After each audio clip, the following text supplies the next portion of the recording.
My husband smiled when the K9 lunged toward our luggage. It wasn't a big smile. Grant Harper was too controlled for that. It was just a tiny upward pull at one corner of his mouth, the kind of expression most people would miss, unless they had spent 18 years watching him charm investors, lie to colleagues, and look straight into my eyes while telling me I was imagining things. But I saw it.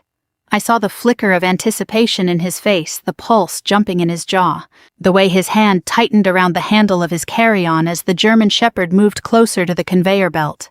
He thought I was about to be destroyed in front of everyone.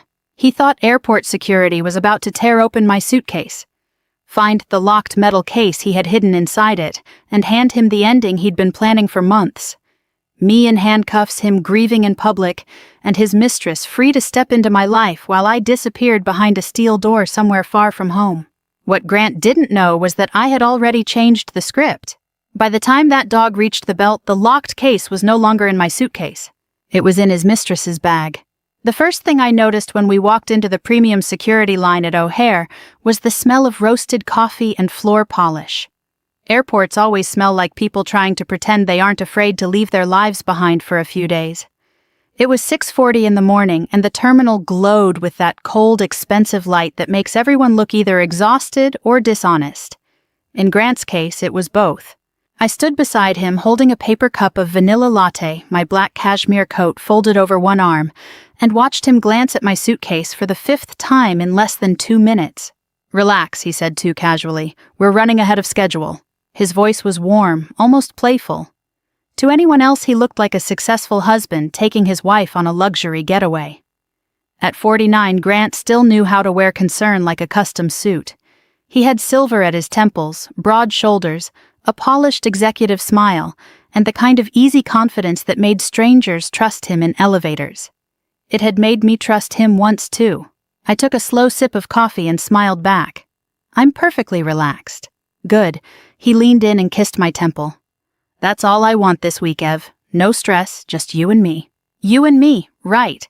And apparently Lila Bennett in a cream wool trench coat and $600 worth of highlights, standing 10 feet behind us pretending she wasn't on the same flight. Lila lifted a hand in a bright little wave when our eyes met, then immediately looked embarrassed by her own boldness. She had perfected that expression over the last year, half innocent, half flirtatious, all performance. At 31, she had mastered the art of looking expensive without ever appearing to try. Her blonde hair fell in glossy waves over one shoulder. Her nails were pale pink and immaculate.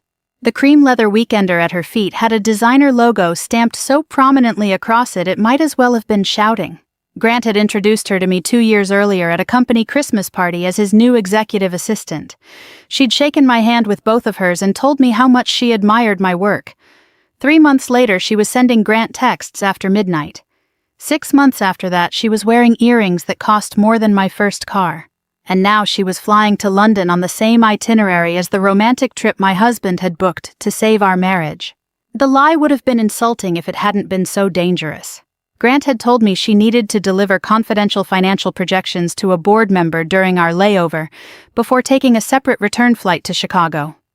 He said it with a straight face, as if encrypted email didn't exist, as if a billion-dollar pharmaceutical company depended on his mistress carrying paper documents across the Atlantic, like it was 1987. At the time I had smiled and told him I understood. I had not understood, I had calculated. "Go ahead and put your bag up first," Grant said, now resting a hand on the small of my back. "Then I'll put mine up behind it." There it was again. The urgency under the softness, the tiny pressure forward. He wanted my suitcase on that belt. He wanted it separated from the others just enough to be clearly mine when the alarm went off. I let him guide me half a step, then lifted the handle of my suitcase myself. It was a sleek black Briggs and Riley carry-on, practical, understated, and until last night entirely unremarkable. I set it on the belt with careful ease directly beside Grant's garment bag. Lila stepped up behind us and placed her cream leather weekender on the belt, too. She smelled like amber and orange blossom. Her eyes slid toward Grant for a second, searching his face for reassurance, then away again. Whatever role she thought she was playing in this little drama, she clearly believed she was on the winning side. That almost made me pity her. Almost. The line inched forward. Somewhere behind us, a toddler started crying. An overhead speaker called final boarding for a flight to Denver. A TSA agent waved an elderly couple through the scanner with the kind of tired politeness only airports and hospitals ever manage. Then the atmosphere shifted. A customs officer walked into our lane with a German shepherd at his side. The dog was lean and focused, black and tan fur gleaming beneath the fluorescent lights. It moved with controlled purpose, nose, low tail steady. The moment I saw it, I felt Grant go still beside me. Not visibly still, he wasn't sloppy enough for that. But I felt it in the way his body tightened, the way his breathing paused, the way excitement sharpened the air around him. Last night around 2 a.m, I had watched him slide out of bed and stand over my suitcase in the dark. I had kept my breathing even, my eyes barely open beneath lowered lashes, while he knelt on the bedroom rug and unzipped the inner lining. He used a utility blade to cut a clean slit in the fabric, then slid a small locked metal case into the frame of the luggage with careful, practiced hands. He smoothed the lining back into place, zipped the compartment, and patted the suitcase once, like a man sealing a deal. Then he went back to bed and slept beautifully. What he didn't know was that I had gotten up 20 minutes later, removed the case, opened it in my home office, and learned exactly what kind of husband I had really married. The memory flickered through me now, sharp as cold water. Evelyn Grant's voice was light, affectionate. "You okay?" I turned to him with a pleasant smile. "Of course." The K9 began working its way down the line, sniffing roller bags and briefcases, weaving between tired travelers and chrome stanchions. My suitcase disappeared into the X-ray tunnel. Grant's eyes followed it so intently I was surprised the officers didn't notice. I stepped through the body scanner, lifted my arms, and waited. No alarm. The machine remained silent. On the other side, I picked up my shoes and coat and watched the conveyor belt emerge. My suitcase rolled out first. The TSA officer glanced at the monitor, then at the bag, then waved it through without a second look. I reached for the handle and pulled it off the rollers. Beside me, Grant stopped breathing. It was subtle, but I saw it, the instant confusion, the flash of disbelief, the way all the blood seemed to leave his face before he forced it back under control. He stared at the bag in my hand as if he were looking at a ghost. The case was supposed to be inside it. The dog was supposed to alert. Security was supposed to pull me aside. That was the whole point. I met his eyes and smiled as if nothing in the world were wrong. Then the German shepherd walked right past me. It ignored Grant's garment bag. It ignored the businessman ahead of us. It ignored the stroller parked near the wall and the pile of backpacks by the secondary screening table. It went straight to Lila's cream leather weekender and sat down hard beside it. The handler's expression changed instantly. Positive alert. Lila blinked. "Excuse me." Everything happened at once. 2 officers moved in from the adjacent lane. Another agent pulled the bag off the rollers and placed it on the inspection table. Lila gave a brittle laugh and looked at Grant. "There has to be some mistake," she said. "That's my bag." "Yes, ma'am," the officer replied. "Step to the side, please." Grant didn't move. He looked at Lila's bag the way a man looks at a burning building when he knows exactly what's inside. I leaned one shoulder against the metal divider and took another sip of my coffee. It had gone lukewarm, but the sweetness still cut through the metallic smell of airport air. Lila's mouth tightened. "Grant." He turned to her too slowly. That was when I saw it, the first crack in his composure, the first raw flash of fear he couldn't smooth away. He looked at the cream leather bag, then at me, and for one brief, glorious second, my husband understood that I had touched every piece on the board while he was busy congratulating himself on the checkmate. The officer unzipped Lila's bag and reached inside. Grant went pale on the spot. 3 months earlier, on a rainy Tuesday in October, I stood in my kitchen staring at a charge for $984 at a boutique hotel downtown and tried to decide whether I was still married to a liar or slowly becoming one of those women who invent betrayals because they can't bear ordinary disappointment. The rain tapped against the windows in soft, relentless bursts. My kitchen smelled like basil garlic and the tomato sauce I'd left simmering too long while I refreshed our banking app for the 4th time. The charge had appeared on our shared credit card statement at 4:12 p.m. I knew the exact time because I had been waiting for a client to join a Zoom call when the fraud alert popped up on my phone. The hotel wasn't one Grant used for work. It wasn't even in the part of Chicago where his company usually hosted conferences. It was intimate, expensive, and discreet, the kind of place people booked when they didn't want to be seen walking through a lobby. I heard the front door open and close, followed by the familiar thud of Grant's leather shoes in the hallway. "Ev," he called. "You home?" I set my phone face down on the marble island and forced my shoulders to relax. In the kitchen, Grant walked in carrying the cold, wet smell of the city with him. He shrugged out of his navy overcoat, loosened his tie, and gave me the same smile that had once made me feel chosen. "Something smells amazing."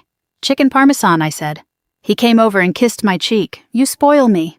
The words were easy. Too easy. I watched him set his briefcase on a chair, roll up his sleeves, and pour himself sparkling water from the fridge as if nothing in the world had shifted. I picked up my phone and turned the screen toward him.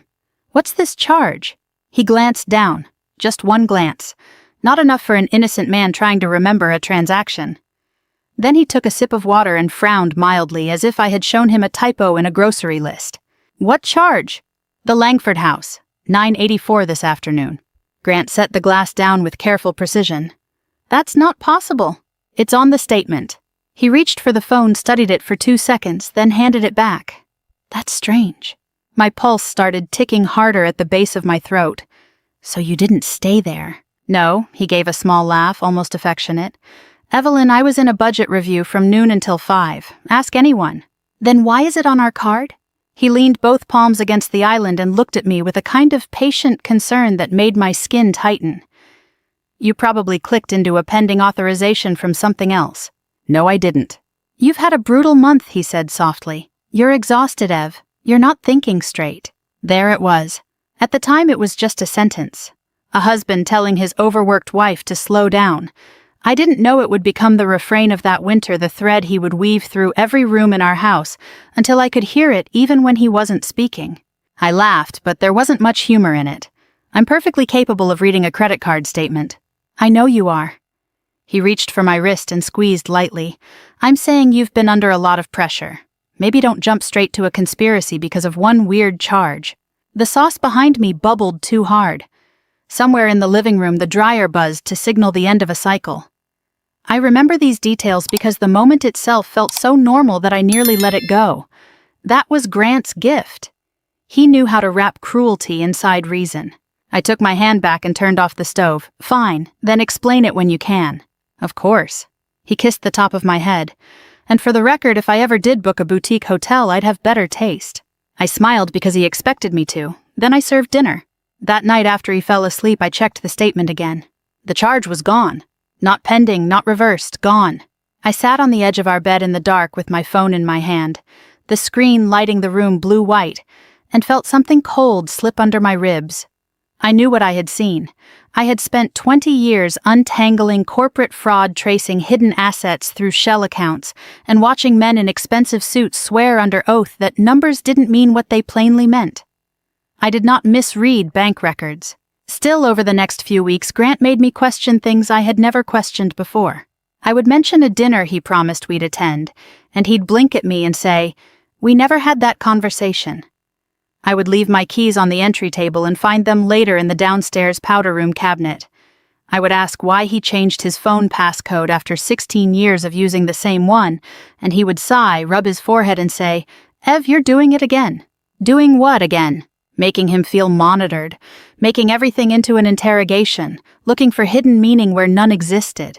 "You're exhausted," he would say. "You're not thinking straight." The phrase became his favorite instrument. He used it with a low, intimate gentleness that made it sound like concern instead of contempt. If I asked why he was suddenly spending 3 nights a week at client dinners, I wasn't thinking straight. If I pointed out that he had started showering the second he got home, I wasn't thinking straight. If I mentioned the perfume on his jacket, a warm floral scent that was not mine, he would take my face in his hands, kiss my forehead, and ask whether I wanted him to help me find a therapist. It should have enraged me. Instead, at first, it hollowed me out. I was 46, not 26. I had spent my adult life building a reputation for precision discipline and professional calm. I advised companies on internal corruption. I sat across from CFOs and compliance boards and told them where the bodies were buried in their books. I was not impulsive. I was not dramatic. But there is something uniquely destabilizing about living with someone who keeps nudging your reality half an inch to the left every day, and then smiling when you lose your footing. By early November, I was sleeping badly and checking things twice. I started taking screenshots of statements. I photographed where I left my keys. I wrote down conversations after they happened, not because I was building a case against my husband, not yet, but because I needed proof that my own memory still belonged to me. The thing that finally snapped me out of it wasn't romantic. It wasn't lipstick on a collar or a hotel selfie or a guilty text lighting up on his phone. It was a receipt in the pocket of his charcoal suit. I found it on a Sunday morning while sorting dry cleaning. Grant was in the shower. I reached into his breast pocket and pulled out a folded slip from Bellamy Jewelers on Oak Street. At the bottom was a charge for $14,600, one diamond bracelet custom setting gift wrapped. I stared at the number until it blurred. My birthday had been in August. Our anniversary was in June. Christmas was still weeks away, and Grant had never once in his life spent $14,000 on me without first making a speech about fiscal responsibility. When he came downstairs toweling his hair, I was sitting at the breakfast nook with the receipt laid flat on the table between us. He stopped when he saw it. Not dramatically, just a tiny hitch in his stride. "What's that?" he asked. "You tell me." He glanced down and smiled in disbelief as if I had pulled a rabbit out of his pocket. "Oh, that. He pulled out the chair across from me and sat down. "It's a corporate gift. One of our investors just closed a major deal. His wife had a birthday. Bellamy Gift Wraps investor presents now. It was last minute." I held his eyes. "Do you want to try that again?" Something hard flickered behind his smile, gone so fast I might have missed it if I weren't looking for it. Then he leaned back and crossed his arms. "What exactly are you accusing me of?" "I'm asking why you bought a $14,000 bracelet and hid the receipt in your suit. You weren't supposed to be going through my pockets." The deflection landed like a slap. I let the silence stretch. Rain ticked against the breakfast nook windows. Somewhere upstairs, the shower fan was still running. Grant's jaw tightened. Then he gave me the look again, that soft, sorrowful look of a man married to someone unstable. "Evelyn," he said quietly, "I'm worried about you." I didn't answer. He exhaled and reached for my hand. I moved it before he could touch me. "I know your work has been intense," he continued. "I know you've been carrying too much, but this isn't healthy. You think I'm imagining a jewelry receipt too? I think you're spiraling." There it was again, not thinking straight. Spiraling, exhausted, unwell. All carefully chosen words, each one polished smooth by repetition. He wanted me defensive. He wanted me explaining myself instead of examining him. So I stopped. I stood, folded the receipt, and slipped it into the pocket of my robe. "Dinner's with your mother on Thursday, right?" Grant blinked, caught off guard by the pivot. "Yes." "Fine," I said. "Don't be late." I walked out of the kitchen before he could answer. That afternoon, while he watched football in the den and assumed the conversation was over, I sat in my office with the receipt under my desk lamp and typed Bellamy Jewelers into a search bar. Their site featured a private appointment service, custom bridal pieces, and a winter charity gala. I almost closed the page. Then I saw a photo from a fundraising event 3 weeks earlier. Grant stood near the back of the frame in a tuxedo, drink in hand, smiling down at a blonde woman in a black silk dress. Lila Bennett was wearing a diamond bracelet I had never seen before. By midnight, I wasn't looking at an affair anymore. I was looking at a cover-up. Once I saw the bracelet on Lila's wrist, I stopped asking whether Grant was cheating, and started asking a much more useful question: how much of our life had become theater? The answer, as it turned out, was almost all of it. I spent the next 2 weeks doing what I should have done the moment that hotel charge vanished from our statement. I shut up, smiled, and started collecting evidence. Grant had spent the better part of a year trying to convince me I was too tired, too suspicious, too emotional to trust my own instincts. Fine. I let him believe it had worked. I let him believe his favorite line. "You're exhausted, Ev." "You're not thinking straight" had finally sunk deep enough to keep me off balance. Meanwhile, I became very, very quiet. Grant interpreted silence as surrender. That was his first real mistake.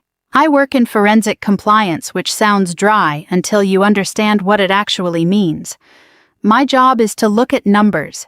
People are desperate to hide and ask them questions until they start bleeding. I've spent years tracing embezzlement through shell vendors, catching executives who used corporate expense accounts like private slush funds, and watching men with perfect teeth swear their books were clean while I held the printout that proved otherwise. Grant knew exactly what I did for a living. He just thought marriage had made me soft. So I approached him the way I would have approached any executive I suspected of fraud. No accusations, no grand confrontation, no righteous speeches. I started with patterns. Grant had always been careful with his devices, but suddenly he became absurdly careful. He started taking work calls in the garage. He angled his phone away from me at dinner. He changed the family cloud password and claimed IT had forced the update. His schedule also developed odd pockets of vagueness, 2-hour vendor lunches that stretched into 6 board prep meetings on days there were no board members in town, overnight strategy sessions at hotels close enough to drive home from but apparently too important to leave.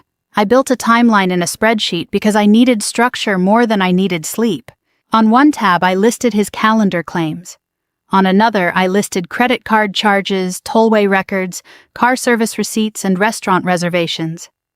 Then I cross-referenced them against public corporate filings, investor schedules, and conference dates for Halcyon Biotech, the pharmaceutical company, where Grant had been climbing the executive ladder for the last 12 years. The inconsistencies appeared faster than I expected. One vendor dinner happened on a night the vendor's CEO was in Seattle, not Chicago. A late finance review coincided with a reservation for 2 at a Michelin-starred restaurant in River North. A board breakfast had been expensed to Halcyon as a compliance retreat, but the invoice included a spa service and a champagne add-on. The receipts were sloppy in the way arrogant people get sloppy when no one has challenged them in a while. Then the numbers started to get stranger. There were consulting payments routed to a company called Norel Advisory Group, small enough at first to look harmless, $15,000 here, $22,000 there, always under the threshold that would trigger automatic internal review. But Norel didn't have a website, a staff page, or any visible business footprint. Its registered address belonged to a UPS store in Naperville. When I dug into state filings, I found a manager listed as L. Bennett. I stared at the screen for a long time. Lila wasn't just sleeping with my husband. She was tied to a shell vendor receiving money from his company. I pulled up Halcyon's vendor payment history through a source I'm not going to name because I'd like to keep my professional license. By the end of that night, I had 3 more entities linked to the same post office box, all receiving recurring payments approved by one executive sign-off, Grant Harper.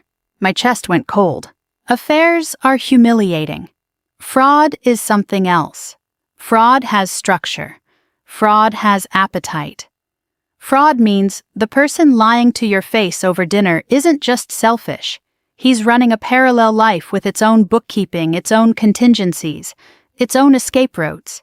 It means the flowers on your kitchen island and the hand on your back and the murmured, "You okay, honey?" aren't just manipulative, they're operational. By the time Grant came home that Thursday night, I had enough to know he was siphoning money out of Halcyon through fake vendors inflating project expenses and redirecting funds through companies that either belonged to Lila or were being managed on her behalf. I didn't yet know how much money was missing, but it was already well beyond a fair gift territory. We were in felony territory now. I was standing at the stove browning shallots when he walked in. He kissed my cheek, set down his keys, and said, "You look nice." I had changed into a cream sweater and gold hoops because I wanted to see if he'd mistake composure for ignorance. "Thanks," I said. "How was your day?" He loosened his tie. "Long. Finance is a circus." I nearly laughed. "Poor thing," I said instead. At dinner, he told me a story about a difficult board member and made me a second glass of wine. He asked whether I wanted to take a trip after Thanksgiving, just the 2 of us, somewhere warm, somewhere quiet, somewhere we could reset. He used that word carefully, like he'd rehearsed it. Reset. As if the problem in our marriage was static. As if all we needed was ocean air and room service and a week away from my tendency to notice things, where I asked. He cut into his salmon. Maybe London for a few days first, then the Maldives. I looked up. London. "There's a board meeting there I can't move," he said. "But after that we'd have 10 days to ourselves." To ourselves. There it was again. I took a sip of wine and watched him over the rim of the glass. "That sounds expensive." He smiled. "I can afford to spoil my wife." It was such a polished line, such a generous line, and I might have believed it once. But I knew too much now. I knew about Norel Advisory. I knew about the bracelet. I knew his late nights had accounting trails. The trip wasn't an apology. It was logistics. "Who's going to the board meeting?" I asked. "Just me and a few finance people." "Lila." His knife paused for half a second against the plate. Probably. She handles a lot of the prep. Of course she did. I set down my fork. So your assistant is flying to London with us on our romantic reset. Grant gave me a tired smile, the kind men reserve for women they want to make feel unreasonable. She'll be on the first leg, yes. Then she'll handle a handoff and fly back. It's not a vacation for her. I let a beat pass. Seems awkward. Only if you make it awkward. He said it lightly, but the edge underneath was unmistakable. Then he softened his voice. Ev, I'm trying here. I'm trying to fix things between us.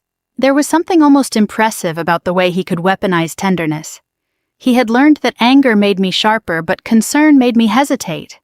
Concern made me wonder whether I was becoming one of those women who destroy their own peace because they refuse to let go of a suspicion. He'd been working that angle for months, only now it wasn't working. Because when he said fix things between us all I heard was move the problem out of the country. I didn't answer right away. Instead, I looked down at my plate, moved a piece of salmon through the lemon butter, and thought about international airports, about customs checkpoints and foreign jurisdictions, and how easy it would be to trap someone in transit if you wanted maximum confusion and minimum control. A wife carrying contraband through a connecting airport, a husband with a polished public image, an assistant ready to confirm that the wife had been acting erratic for months. I felt the shape of the plan before I saw the details. Grant watched me carefully, say something. I lifted my gaze. I'm thinking about whether I want to spend 10 days on an island with a man who keeps pretending I'm stupid. His expression changed just slightly, not guilt, irritation. Then he reached across the table and covered my hand with his. You're not stupid. Good to know. You're hurt, he said softly, and tired and looking for patterns that aren't there. I almost pulled my hand away, but I forced myself to stay still. Patterns like your assistant wearing a $14,000 bracelet you bought. That got me a blink. Only one, but I saw it. Where did you hear that, he asked? I saw her. He leaned back in his chair and exhaled through his nose as if I were exhausting him. It wasn't for her. No, it was for a donor event auction. Lila tried it on at the fitting because she was helping coordinate.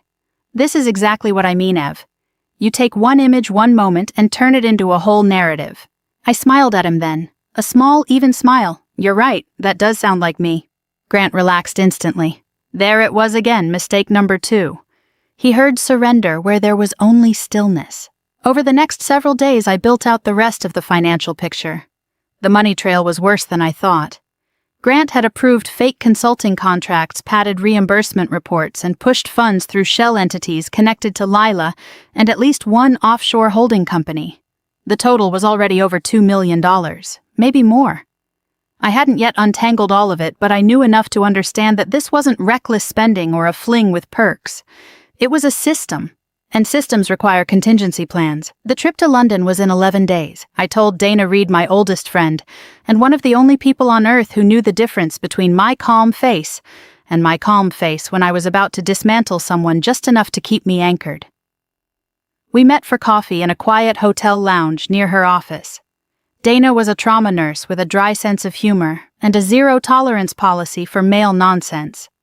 She listened without interrupting, her fingers wrapped around a cappuccino mug, her dark curls pinned up in the loose, practical way women in impossible jobs wear their hair. So let me get this straight, she said when I finished. Your husband is cheating on you with his assistant stealing from his company and now wants to take you overseas. Yes. And he spent months trying to make you think you're unstable. Yes. Dana sat back and stared at me for a long moment.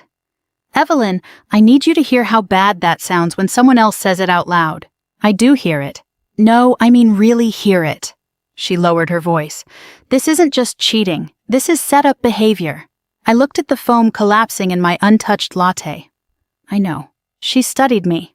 What are you going to do? I thought about the shell companies, about Grant's carefully edited concern, about Lila's bracelet catching the ballroom lights while my husband smiled at her, as if he'd already traded in his life for a shinier version.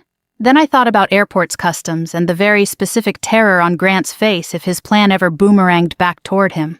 I'm going to let him make his move, I said. Dana's eyes narrowed. That sounds like the kind of sentence people say right before they end up on Dateline. I smiled despite myself. I'm not going to do anything reckless. That is not a reassuring smile. I know what I'm doing. Do you? I held her gaze. Yes, the truth was by then I did. I no longer believed Grant wanted a romantic reset. I no longer believed the trip was about repairing anything. I believed he needed me somewhere unfamiliar, controllable, and far enough from home that a single discovery in my luggage could destroy me before I understood what was happening. So I made a decision. I would give him the opportunity. I would pack exactly the suitcase he expected me to pack. I would leave it where he could reach it. I would act wounded, distracted, exhausted, everything he'd spent months insisting I was. And if Grant wanted to use my luggage to bury me, I was going to let him. I just needed to see what he was desperate enough to hide inside it. The night before our flight, I packed exactly the version of myself Grant expected. I moved slowly through our bedroom, folding silk blouses and neutral cashmere into my carry-on, with the distracted care of a woman trying to save a marriage she no longer understood. I set out the passport holder he bought me for our 10th anniversary, the one embossed with my initials in gold. I packed the pearl earrings my mother gave me when I turned 40. I even placed the little bottle of lavender sleep spray in the outer pocket, because Grant knew I used it when I traveled. Every choice mattered. Every detail was bait. Grant watched me from the doorway while loosening his tie. "You're overpacking," he said. I glanced up and smiled faintly. "It's Europe in November. I like options." He stepped into the room and set his briefcase on the bench at the foot of our bed. "We're only in London one night. And then the Maldives," I said, assuming paradise still requires sweaters on the way there. He laughed, but it didn't quite reach his eyes. "That's my girl. My girl." I used to love that phrase. Early in our marriage, it made me feel chosen, claimed in the safe and intimate sense of the word. Over time, I realized Grant used it most often when he wanted me agreeable. My girl right before he redirected a conversation. My girl right before he dismissed a concern. My girl right before he patted my hand and explained reality back to me in smaller words. I zipped the inner compartment of the suitcase and rested both hands on the handle. "What time are we leaving tomorrow?" "Car gets here at 6. He crossed the room and kissed my forehead. "Try to get some sleep tonight, okay? You've looked worn out all week." There it was. I turned my face slightly so his lips brushed my hair instead of my skin. "I'll be fine." "You say that." His hand lingered at my waist. "But you've been somewhere else lately." The irony of a man planning to destroy me asking where my mind had been almost made me laugh. Instead, I let my shoulders sag the way he seemed to want them to. "I'm tired, Grant. That's all." His expression softened in immediate relief. He thought fatigue was surrender. He thought if I looked worn down enough, it meant his months of pressure had finally done their work. He squeezed my shoulder once. "Get some rest. I have a few emails to send." I watched him leave the room, then looked at the suitcase sitting by the dresser in a square of warm lamplight. Black hard-shell frame, tan leather handle, clean interior. A stage waiting for the final prop. I brushed my fingertips over the zipper and went to wash my face. By 11:30, the house had gone quiet. The November wind rattled lightly against the bedroom windows. Grant slept on his back, one arm thrown above his head, breathing with the deep, careless rhythm of a man convinced tomorrow belongs to him. I lay beside him in the dark, wearing a silk sleep set and a pulse that refused to settle. The digital clock on my nightstand glowed 1:57, then 2:03, then 2:07. At 2:11, Grant moved. I kept my breathing slow and even eyes closed beneath lowered lashes. The mattress shifted as he slid out of bed. I heard the soft pad of his feet against the rug, then the almost silent click of the bathroom door opening. A second later, the room filled with a thin blade of light from the hallway instead. Not the bathroom then, the suitcase. He stood there for a moment listening. I let my mouth fall slightly open the way it does when I'm truly asleep. My right hand remained loose against the sheet. My heartbeat thudded so hard I was certain he could hear it. Grant knelt beside the suitcase. Even in the dim light from the hallway, I could make out the shape of him opening the front compartment with slow, precise movements. Metal whispered softly against metal. Then came a sound I had not expected but recognized instantly once I heard it, the delicate scrape of a utility blade sliding through fabric. He was cutting into the suitcase lining. I felt a strange stillness settle over me. Not fear, not exactly. It was something colder and cleaner than fear, the emotional equivalent of glass. Months of suspicion, humiliation, and doubt narrowed into a single undeniable fact. In the dark, my husband was not improvising. He had done something like this before, or at least rehearsed it enough in his head that his hands moved without hesitation. The slicing stopped. I heard a soft, metallic weight being eased into place. Then the zipper closed. Another pause. The rustle of fabric as he stood. He remained beside the bed for several seconds, and I knew he was looking at me, checking for any sign that I'd woken up. I gave him none. At last he slipped back under the covers, warm and familiar and monstrous. A few minutes later his breathing deepened again. I waited 20 more. Then I sat up. The room smelled faintly of cedar from Grant's cologne and lavender from the spray I'd used on the pillows earlier for authenticity. My hands were steady as I carried the suitcase into my home office down the hall and locked the door behind me. Under the desk lamp, the damage was easy to find. Grant had cut a neat slit into the inner lining near the frame seam, then smoothed the fabric back into place so it would disappear at a glance. I peeled it back carefully and reached inside. My fingers closed around cold metal. The case was smaller than I expected, about the size of a hardback novel, matte gunmetal gray, with a biometric latch plate and a backup key slot. Heavy for its size. Purposefully anonymous. No logo, no label. Just a sealed object hidden inside my luggage by the man I had shared a bed with for nearly 2 decades.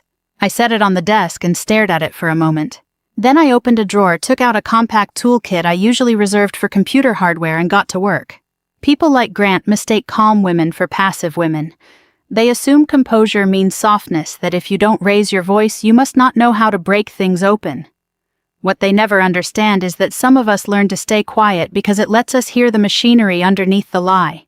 The biometric latch would have required a registered fingerprint, but the backup key slot was more old-fashioned than he probably realized. I used a thin tension wrench, 2 picks, and the same patience I once used to crack open a locked filing cabinet during a fraud investigation in St. Louis. It took 12 minutes. When the latch clicked, the sound was so small it almost felt insulting. I lifted the lid. Inside were 2 items. The first was a vacuum-sealed pouch containing several smaller packets of white powder, each professionally wrapped and labeled with a chemical shorthand I didn't recognize but didn't need to. It was either narcotics or something close enough to narcotics to ruin a life before anyone sorted out the details. The second item was a slim black flash drive. I sat very still. The room around me narrowed to the lamp glow, the ticking of the wall clock, and the open case on my desk. My mouth had gone dry. I reached for the drive first because I needed to understand the shape of the trap before I decided how to survive it. My laptop hummed to life. The drive mounted almost immediately. What I found on it was so methodical, so cruelly complete, that for one wild second I had to press my palm flat against the desk to keep from standing up and screaming. There were spreadsheets, dozens of them, showing transfers from Halcyon accounts into shell vendors I had already identified, along with internal memos, forged authorization trails, and expense approvals bearing digital signatures that looked very much like mine. My name appeared on draft consulting agreements I had never seen. There were copied email chains designed to suggest I had advised Grant privately on moving money off book for tax strategy. There was even a scanned note in a font meant to imitate my handwriting discussing temporary asset concealment. Grant wasn't just planning to get me detained at an airport. He was planning to hand investigators a complete narrative in which I was the architect. The contraband would make me dangerous. The flash drive would make me guilty. And Grant, the grieving husband of a forensic consultant who had apparently cracked under pressure, would become the man left behind to answer questions with wounded dignity while keeping the money. I closed my eyes. Not because I was overwhelmed, though I was. Not because I needed a moment, though I did. I closed them because anger, if you let it come too early, can make you clumsy, and I could not afford clumsy. When I opened them again, I copied everything from the drive to an encrypted external backup, then to a secure cloud folder under a name Grant would never think to search. After that, I photographed the contents of the case, the slit in the suitcase lining, and the case itself from every angle. I sent a time-stamped package of evidence to an email account only Dana knew existed. In the subject line, I wrote one sentence: "If anything happens to me, open this immediately." Then I sat back and thought, calling the police right then would have been emotionally satisfying and strategically foolish. Grant would deny everything. He'd claim he had no idea where the case came from, that I'd been unstable for months, that the files on the drive were part of some obsessive private project of mine. He had already spent too long laying that groundwork. Maybe I would still win eventually, but only after he had time to move assets, warn Lila, and destroy anything I hadn't found yet. No, if I wanted the truth to survive him, I needed him surprised. I looked at the locked case again, then at my reflection in the dark office window. 46 years old, barefoot, silk pajamas, a marriage collapsing in silence around me. And suddenly, very clearly, I knew what I was going to do. Lila had insisted on joining us at the airport hotel before the flight because, according to Grant, her morning briefing materials required an early handoff. That meant there would be luggage clustered in the same suite, the same car service, the same premium check-in lane. Grant had chosen proximity because he thought it gave him control. What it actually gave me was access. By dawn, I had resealed the case, repaired the suitcase lining well enough to survive a quick inspection, and repacked everything exactly as Grant expected to find it. Then I tucked the metal case into a garment sleeve inside my closet and lay back down beside my sleeping husband. At 5:30, my alarm went off. Grant stretched, smiled, and kissed my shoulder. "Morning, beautiful." I smiled back. By the time we reached the airport, the locked case was no longer in my suitcase. It was waiting in Lila Bennett's cream leather weekender. And as the TSA officer reached for the hidden compartment in her bag, Grant made the smallest sound I had ever heard from a man watching his future die. The first thing Lila did when the TSA officer unzipped her bag was laugh. It wasn't a genuine laugh.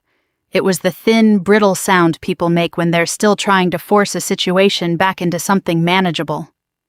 She pressed one manicured hand to her chest and looked around as if she expected the room to agree that this was all absurd, some little mix-up that would be fixed with an apology and a smile. "There has to be some mistake," she said. "That bag has been with me the whole time." The officer didn't look up. "Step back, ma'am." Grant moved, then one step forward, then a stop so abrupt it looked painful. He caught himself mid-motion as if his body had started to obey a panic his face was still trying to deny. A second agent shifted subtly to block his line to the table. I stood a few feet away with my coat draped over one arm and my coffee cooling in my hand, and I watched my husband try to calculate whether involvement or distance would save him faster. The answer I could see from his eyes was neither. The officer reached into the side compartment of Lila's weekender and frowned. "Sir, I'm going to need another table." Lila's head snapped toward him. "Why?" He didn't answer. He lifted out the case with both hands, matte gray and heavy, its edges catching the fluorescent light. Grant's face emptied. Not paled, not tightened. Emptied. Every practiced expression he'd ever worn, charm, concern, mild amusement, patient, disappointment, fell away at once, leaving something naked and ugly underneath. He knew that case. He knew exactly how it had gotten there. And for one disorienting second, he looked like a man seeing the laws of physics fail in public. Lila looked from the case to Grant and back again. "What is that?" No one answered her. The officer set the case on the inspection table. Another agent stepped beside him, gloved hands already reaching for a testing kit. "Who packed this bag?" he asked. "I did," Lila said quickly. "I mean, yes, me, but I don't know what that is. I've never seen that in my life." "Have you been separated from your luggage at any point this morning?" "No, then too fast." "Well, I mean, maybe at the hotel for a second, but not really, Grant." She said his name the way someone says doctor after a car crash, as if authority itself might stop the bleeding. Grant finally found his voice. "Officer, there must be some kind of misunderstanding. We're all traveling together. Maybe the bag was mishandled at check-in." "We haven't checked the bag in, sir," the agent said flatly. "It came through this lane." Grant swallowed. That more than anything nearly undid me. Not the case, not the unraveling. That swallow. Because it was so ordinary, so human. The involuntary reflex of a man whose throat had suddenly gone dry. After months of being studied, managed, and quietly erased, I was watching him experience the simplest possible consequence, fear in his own body. Lila's eyes widened as the first officer examined the lock. "Grant, say something." He didn't look at her. That was when she understood she was alone. It happened visibly. Her posture changed first, then her mouth. The entitled confidence slid off her face in strips, leaving behind a much younger woman than the one who had smirked across boardroom dinners and charity galas. 31 suddenly looked like 21. She took a step toward him, but the second agent raised a hand. "Stay where you are, ma'am." "Grant," she said again, softer now, "what is happening?" I set my coffee on the stainless counter beside me and slipped my hands into the pockets of my coat so no one would see how cold they had become. This was the dangerous part, not emotionally, but procedurally. A public collapse is only satisfying if it lands on the truth. One wrong sentence, one impulsive flourish, and Grant would pivot back into victimhood. He'd done it his whole life. The officer turned to Lila. "Do you have a key or code for this case?" "No." "Do you know what's inside it?" "No." "Did anyone else have access to your bag?" She looked straight at Grant. The silence that followed was the ugliest thing I had ever heard. The officer noticed it too. His gaze shifted between them, taking in the expensive coat, the identical boarding groups, the husband who looked sick, the assistant who looked betrayed, and me, the wife, standing just far enough away to make the geometry of the whole scene impossible to ignore. "Ma'am," he said to me, "are you traveling with these two?" Grant turned toward me so sharply his shoulder brushed the metal divider. I met the officer's eyes. "Yes." "Name?" "Evelyn Harper." "Relationship to the other passengers?" I let the beat land before answering.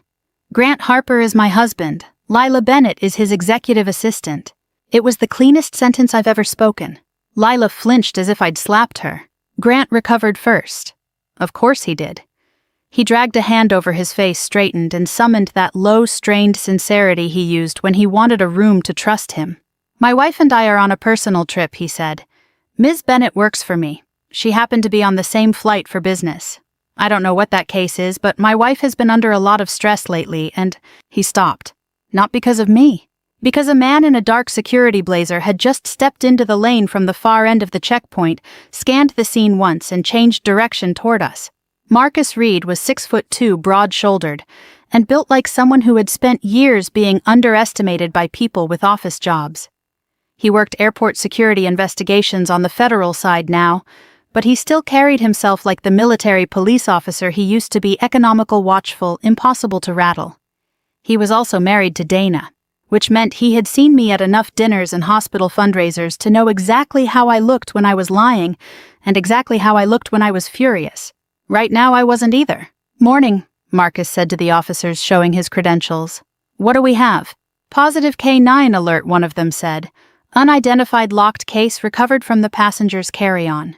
Marcus's gaze moved to the table, then to Lila, then to Grant, and finally to me. His expression didn't change much, but I saw the recognition settle in. "Mrs. Harper," he said. "Marcus." Grant looked from one of us to the other. "You know each other." Marcus ignored him. "You all right?" "Yes," I said. "At the moment, yes." The moment stretched. Marcus had always been smart enough to hear what wasn't being said. His eyes dropped briefly to the case, then came back to my face. Whatever he saw there made him go very still. "All right," he said to the agents. "Continue your screening." The case was opened under controlled inspection a minute later. I won't pretend that was easy to watch. Even knowing exactly what was inside, even knowing it was no longer tied to my name, I felt my pulse slam against my ribs when the lid lifted. The vacuum-sealed packets came out first. Lila made a choking sound. Grant didn't move. Then the flash drive appeared in the foam lining beneath the packets, and I watched the exact second he understood the problem had just become terminal. The drugs were bad. The drive was fatal. Contraband might be explained away with luck corruption or a panicked lie. A digital trail was harder.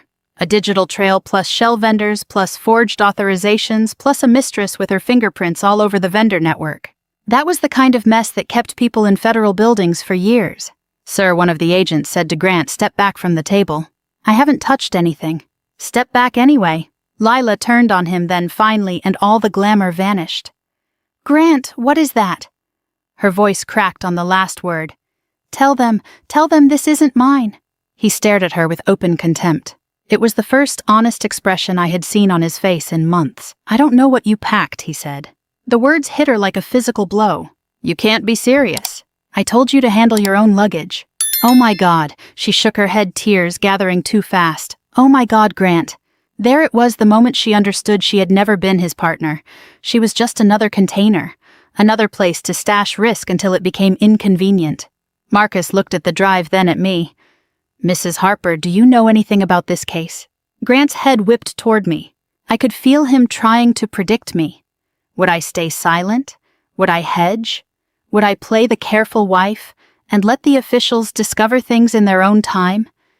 That was the version of me he had spent months engineering, the tired, hesitant woman who could be talked over, corrected, and slowly rewritten in front of strangers. He had built his entire future around her.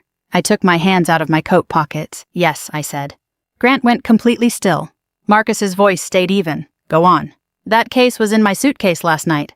The words landed like a dropped tray in a church. Lila stared at me. One of the agents looked up sharply. Grant made a small sound, half inhale, half warning, but I kept going. I watched my husband hide it there around 2 a.m, I said. He cut into the lining and slid it inside the frame. I removed it after he fell asleep. I opened it in my home office. I copied the contents of the flash drive, photographed the case, photographed the damage to my suitcase, and sent the evidence to a secure account. Marcus didn't interrupt. He just held my gaze and listened. The drive contains financial records tied to Halcyon Biotech, I said. Shell vendors' false consulting agreements, forged approvals, and documents designed to frame me as the person moving money. Some of the vendors route through entities connected to Ms. Bennett. I looked at Lila then, and for the first time I saw something other than vanity in her face. Fear. I don't know how much she knows. But I know what my husband intended. Grant found his voice at last. This is insane. No, I said quietly. It's organized. He took a step toward me, all polish gone now. You expect anyone to believe I planted narcotics in my own wife's luggage? I expect them to believe exactly what your records show. My records? He laughed, once harsh and disbelieving. You broke into a private drive, stole company information, and moved contraband into another passenger's bag. Do you hear yourself? There it was. The pivot. The attempt to make me the reckless one, the unstable one, the one who had overreached. I almost admired the instinct. Marcus didn't. Mr. Harper stopped talking. Grant ignored him. She's been paranoid for months. She's obsessed. She's gone through my phone, my office, my... You're exhausted, Ev, I said. He stopped. I don't think anyone else in that checkpoint understood why the words hit as hard as they did, but Grant did.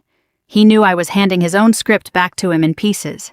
I took one step closer, just enough that he had to hear me over the hum of the conveyor belt and the distant boarding announcements.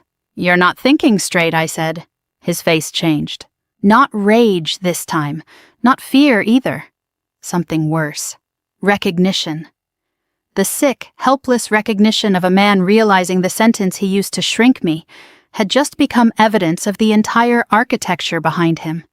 Every time he'd said it, every time he'd smiled and implied I was too tired, too emotional, too unstable to trust my own eyes, it was all standing in the open now, stripped of its tenderness, shown for what it really was, rehearsal. Lila started crying in earnest then. Not pretty crying, not movie crying, full-body mascara-streaking panic. Grant, please tell them I didn't know about any of this. He didn't even look at her. Agents separated them within minutes. Marcus requested secondary interviews and a digital hold. Halcyon's name triggered the right kind of interest in the right kind of office, especially once I gave them the vendor names I'd traced and the time-stamped evidence package I had already preserved. Grant tried twice to regain control, once by asking for his attorney, once by telling an agent I was having a mental health episode. Neither landed. Men like Grant spend so much time managing private rooms that they forget institutions can be harder to charm than wives. When they finally walked him away, he turned once and looked back at me. I had expected fury. Maybe hatred. Maybe a promise. What I saw instead was disbelief so profound it almost made him look young. Not innocent, never that, but young in the way powerful men sometimes do when the world stops agreeing to their version of it. He truly hadn't thought I would fight like this. Lila was taken in another direction, crying hard enough to shake. I didn't follow either of them with my eyes. I just stood there in the bright airport light, breathing in coffee disinfectant and the faint electrical smell of the scanner belts, and let the adrenaline drain out of me in slow, careful waves. Marcus came back after a while with a paper cup of water. You okay? He asked. I took the cup. I will be. That was one hell of a morning. Yes, I said, it really was. He studied me for a moment. Dana's going to kill me if I don't ask whether you need someone with you. A laugh escaped me before I could stop it. Small, shaky, real. I might need a lot of things, but right now I need breakfast. That I can help with. I looked past him at the huge airport windows where the first clean band of sunrise had started to break over the tarmac, turning the glass pale gold. Planes taxied in the distance. People hurried past us, dragging roller bags and half-finished coffees, unaware that my marriage had just ended 20 feet from the sea concourse scanner. And maybe that was the strangest part of all. The world didn't pause because your life cracked open. It kept boarding flights and steaming milk and calling Zone 3 to the gate. It kept moving, which meant you could move too. Grant had spent months trying to make me doubt my mind, my instincts, my own name inside my own life. He wanted me frightened, discredited, erased. Instead, he gave me the clearest view I'd ever had of him and of myself. I was not the woman he had been talking to in that kitchen all winter. I was not tired. I was not confused. And I was certainly not done. I canceled the London flight. I called my daughter before the news could reach her some other way. Then I walked out of O'Hare into the cold Chicago morning with my suitcase in one hand and my coat buttoned high against the wind, feeling lighter than I had in years. If you've ever had someone slowly try to rewrite your reality, if you've ever been told you were too emotional, too forgetful, too tired to trust what you know in your bones, I hope you remember this. Sometimes the most dangerous thing you can do to a manipulator is stay calm long enough to see the whole board. And if this story stayed with you, I'd love to hear from you. Leave a comment and tell me where you're watching from, or tell me whether you would have spotted Grant sooner than I did. We have many more stories like this to share, stories about betrayal, survival, and the quiet moment someone finally takes their power back. So if you want to keep walking that road with us, subscribe and stay close. There's a lot more ahead.